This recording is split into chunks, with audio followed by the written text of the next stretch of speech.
Hello diaries, நேத்தி தோழர் புருஷரோட பிறந்த நாள். ஸோ எப்போ கல்யாணம் ஆகி இத்தனை வருஷமும் ஏதாவது ஒரு சர்ப்ரைஸ் கொடுத்துருவேன். தென் அன்னைக்கு ஃபுல் டேவும் அவருக்கு பிடிச்ச டிஷ்ஷு மட்டும்தான் வீட்டில் செய்வேன் என்னால் முடிஞ்சது. ஸோ நான் என்னென்னலாம் செஞ்சேன், தென் ரெசிபீஸ் எல்லாமே இந்த வீடியோவில் பார்க்கலாம். தொடர்ந்து பாருங்கள். நேற்று நான் பூரியும் பிரேக்ஃபாஸ்ட்டுக்கு பூரியும் மசாலாவும் தான் பண்ணேன். அவரோட ஆல்மோஸ்ட் ஃபேவரட். பூரிக்கு மாவு பசைஞ்சு வச்சுட்டு அதுக்கப்புறம் உருளைக்கிழங்கு வேக வச்சுட்டு 3 பேர் தான். ஸோ ரொம்ப பெருசால டிஷ் பண்ணணும்னு இல்லை, அதாவது இது அளவு சொல்கிறேன். 3 பேர்த்துக்கு பண்ணால் போதும். தென் மசாலாவுக்கு இப்போ ரெடி பண்ணிட்டு இருக்கேன். கடாய் காஞ்சதுக்கப்புறம் எண்ணெய் ஊற்றி அதில் கடுகு போட்டுக்கோங்க. அதுக்குள்ளேயே உருளைக்கிழங்கு 1 வேக வச்சுட்டேன். வெங்காயமும் நறுக்கி வச்சுட்டேன். பச்சை மிளகாய் எடுத்து வச்சுட்டேன். இஞ்சி கூட தட்டி வச்சுட்டேன். இப்போ அடுத்து சும்மா 2 கருவேப்பிலை போட்டுக்கோங்க. மினிமல் தான். எனக்கு ஒரு குட்டி தான் இருக்கிறான். அவன் சர்க்கரை தான் தொட்டு சாப்பிடுவான். அதனால் எங்கள் 2 பேருக்கும் தான் மசாலா பண்ண போகிறேன். ஸோ அந்த மிளகாவையும் இஞ்சியும் போட்டு நல்லா பச்சை வாசனை போக வணக்கிக்கணும். வணக்கிட்டு கூடவே வெங்காயத்தையும் போட்டுக்கோங்க. வெங்காயத்தையும் போட்டு நான் ஆக்சுவலாக ஒரு கையில் மொபைல் வச்சுட்டு ஒரு கையில் குக் பண்ணிட்டு இருக்கிறேன். ஸோ கொஞ்சம் ஷேக் ஆகிட்டே தான் இருக்கிற மாதிரி இருக்கும். எப்படி இருந்தது அப்படின்னு சொல்லுங்க. ஏர்லி மார்னிங்னா ஒரு 6 இல்லைங்க, ஒரு 6:30 போல் செஞ்சுட்டு இருக்கிறேன். பையனுக்கு ஸ்கூல் ஆரம்பிச்சாச்சு, எல்கேஜி போகிறாங்க. ஆனால் ஆஃப் டே தான். ஸோ அதுக்குள்ளே ஓரளவுக்கு செஞ்சோன்னும் பையனை கொண்டு ஸ்கூலில் விட்டுட்டு ஹஸ்பண்ட் வேலைக்கு கிளம்பிடுவாங்க. அதனால் அதுக்குள்ளே என்னால் முடிஞ்ச அளவுக்கு மினிமல் பண்ணிடணும் அப்படின்ட்டு. ஸோ வெங்காயம் போட்டு வணக்கியாச்சு. கூடவே கொஞ்சோண்டு மஞ்சத்தூள், கொஞ்சோண்டு உப்பு போட்டாச்சு. காரத்துக்கு தான் பச்சை மிளகாய் போட்டிருக்கேன். ஒரு பச்சை மிளகாவே, நான் எடுத்திருக்க கண்டென்ட்டுக்கு ஒரு பச்சை மிளகாவே போதுமானது தான். தென் ஒரு கிண்ணத்தில் கடலை மாவை அரைச்சி வச்சுக்கோங்க. கடலை மாவை கலக்கி வச்சுக்கோங்க. அதோடையே வேக வச்ச கிழங்க தோல் உரிச்சிட்டு மேஷ் பண்ணிக்கோங்க. சும்மா கையிலேயே ஒரு உருளைக்கிழங்கு தானே, கையிலேயே போட்டு நசுக்கி ஒன்றா கொட்டிட்டோம்னா திப்பியாக இல்லாமல் இருக்கும். ஸோ அது போயிட்டு அப்புறம் கடலை மாவோட பச்சை வாசனை போகணும், உருளைக்கிழங்கோட பச்சை வாசனை போகணும். இந்த மாதிரி பபிள்ஸ் வர மாதிரி வெந்ததுக்கு பச்சை வாசனை எல்லாம் போய் வெந்துருச்சுனாக்கா அவ்வளோதான், மசாலா ஓவர். உங்களுக்கு இந்த மாதிரி சிம்பிளாக இந்த மாதிரி எந்த டிஷ் பிடிக்கும் அப்படிங்கிறதையே கமெண்ட்டில் மறக்காமல் சொல்லிடுங்க. அடுத்து நம்ம இப்போ பார்க்க போகிறது கேரட் அல்வாவுக்காக நான் எடுத்து வச்சிருக்கிறது தான். 4 கேரட்டு ஃப்ரெஷ்ஷாக எடுத்து க்ளீன் பண்ணி வச்சுருக்கேன். கொஞ்சம் பெருசாக குக்கரில் போடுறதுனால கொஞ்சம் பெருசாகவே நம்ம போட்டுக்கலாம். போட்டு குக்கரில் தண்ணி ஊற்றி சும்மா சிட்டிகை உப்புன்னு சொல்லுவோம்ல, தூளுப்பு அந்த மாதிரி போட்டுக்கலாம். கல்லுப்பு கூட போட்டுக்கலாம். போட்டு விசில் வரணும்.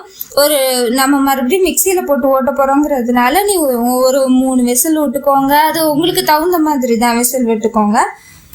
இந்த விசில் முடிச்சு வரதுக்குள்ள நம்ம போயிட்டு ஒரு கப் டீ குடிச்சிட்டு வந்துடலாம். ஏன்னா காலங்காத்தால டீ குடிக்காம இவ்வளோ தூரம் வேலை செய்யறதே கொஞ்சம் சிரமம் தான். ஸோ டீ குடிச்சிட்டு வந்துடலாம். அடுத்து நம்ம குக்கர்லேருந்து எடுத்து மிக்சி ஜாரில் போட்டு தேவையான அளவு சர்க்கரையை போட்டுக்கோங்க. போட்டு ஓட்டிக்கலாம். இந்த கடாயில் என்ன அப்படின்னா, இந்த கடாயில் நான் முதல் நாள் தான் நெய் உருக்கியிருக்கேன். ஸோ அதோட கசடு தான் அந்த இதில் இருக்குது. ஸோ நம்ம அதுலேயே அப்படியே நெய் உருக்க யூஸ் பண்ண கருவேப்பிலையை மட்டும் எடுத்து மசாலா கலக்கிட்டு இதை அப்படியே முந்திரி பருப்பு திராட்சை வணக்கிட்டு அதோடையே நம்ம அரைச்சி வச்ச கேரட்டையும் போட்டு பச்சை வாசனை போகிற அளவுக்கு பண்ணிட வேண்டியதான். தென் அதை தான் என் பையனுக்கு லஞ்ச் பாக்ஸாகவும் நான் கொடுத்துருக்கேன். அந்த கேரட் அல்வா தான். டேஸ்ட் அமேசிங்காக இருக்கும். அவ்வளோதான். பூரி சுட்டாச்சுனாக்கா மசாலா ரெடி, பிரேக்ஃபாஸ்ட் ரெடி. லஞ்சுக்கு அவரோட ஃபேவரட் தக்காளி சாதமும் 1 pot தக்காளி சாதமும் வாழைக்காய் பஜ்ஜியும் போட்டேன். அவ்வளோதான், லஞ்ச் ஓவர். நான் ஸ்பெஷலாக சர்ப்ரைஸாக ஒரு பர்ஃப்யூம் வாங்கி கொடுத்தேன். அது ஷார்ட் வீடியோவாக சேனல் ஆல்ரெடி இருக்கும்.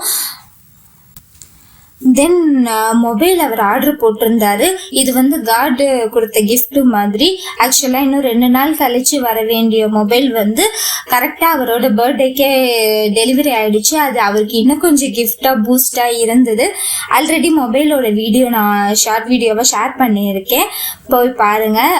நல்லா குவாலிட்டியாக இருக்குது. ப்ரைஸுக்கு ரொம்பவே ஒர்த்தபுளான மொபைலு.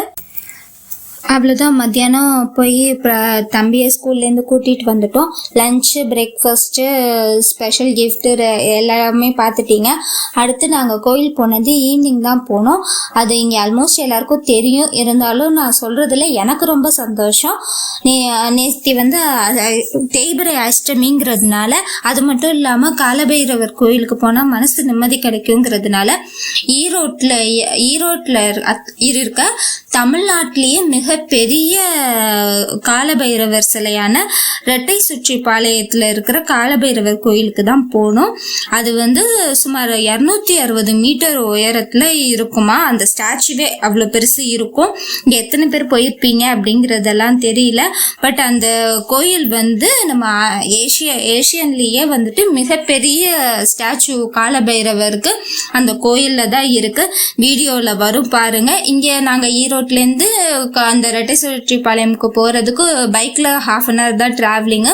நேற்று இது அஷ்டமிங்கிறதுனால பயங்கர கூட்டம், முடியவே இல்லை. நாங்கள் ஆக்சுவலாக வெளியில் தான் விளக்கு போடுறதுக்கு இடம் இருக்கும். அங்கே வந்து மிளகு விளக்கு 2 போட்டுட்டு தென் உள்ள சிவன் பார்வதியாக இருப்பாங்க. அந்த சிலையில் வந்து பூ வாங்கி சாமி கும்பிட்டுட்டு தென் அவங்களுமே சாமிக்கு வச்ச பூவெல்லாம் ரிட்டனாக கொடுக்குறாங்க. ரொம்பவே ஒரு மாதிரி பாசிட்டிவ் கெய்னிங்காக இருந்தது. நிறையா கேமராஸோட சேனல்லேருந்துலாம் இருந்தாங்க. 2 வரியாவது சொல்லுங்க அப்படின்னு சொல்லிட்டு நான் எதுவும் சொல்ல முடியல. கூட்டம் ரஷ்ஷு செம்மையாக இருந்தது. பையன் வேற அப்போ தான் தூக்கத்துலேருந்து எந்திரிச்சு கூட்டிகிட்டு போனோங்கிறதுனால வாழுத்தனம் பண்ணிட்டு இருந்தான். ஸோ எதுவும் பேச முடியல. எப்படியோ நல்லபடியாக திருப்தியாக சாமியை கும்பிட்டு தரிசிச்சுட்டு வீட்டுக்கு வந்தாச்சு. அவ்வளோதாங்க. நேற்று என் ஹஸ்பண்டோட பர்த்டே செலிப்ரேஷன் ரொம்பவே சிறப்பாக நல்லபடியாக முடிஞ்சிருச்சு. ஸோ இன்னைக்கு டெய்லி ரொட்டீன் ஸ்டார்ட் ஆக ஆரம்பிச்சிருச்சு. ஸோ இது மாதிரி நிறைய வீடியோஸ், பிளாக்ஸு, அன்பாக்சிங் வீடியோ அந்த மாதிரி நிறைய பார்க்குறதுக்கு என்னோட கிவி டைரிஸ் சேனலை சப்ஸ்கிரைப் பண்ணிக்கோங்க. மறக்காமல் பெல் ஐக்கான் கிளிக் பண்ணிக்கோங்க. நீங்களும் போயிட்டு வந்த இடம் இதெல்லாம் எக்ஸ்பீரியன்ஸ் பண்ணணும்னா கமெண்ட்டில் சொல்லுங்கள், லைக் பண்ணுங்கள், ஷேர் பண்ணுங்கள். தேங்க்யூ.